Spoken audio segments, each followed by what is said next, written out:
Here I have ARCHOS Access 57, and today I'm going to show you how to insert a SIM card and SD card into this device. So first of all, what you have to do is to take your device and remove back cover from it, like this.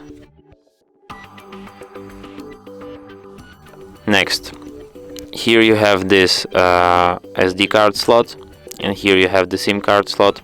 You can't access it without removing battery, so I'll remove battery from it.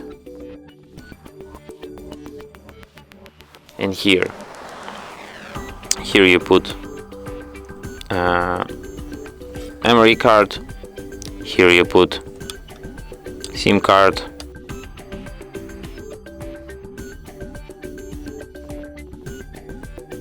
and then you just put battery back, put cover back, hold down power key to turn your device back on.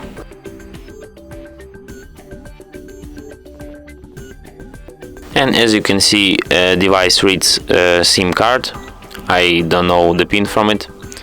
There is also an icon of the memory card here. And that's it. Thanks for watching. If you find this tutorial useful, don't forget to hit that like button and subscribe to our channel.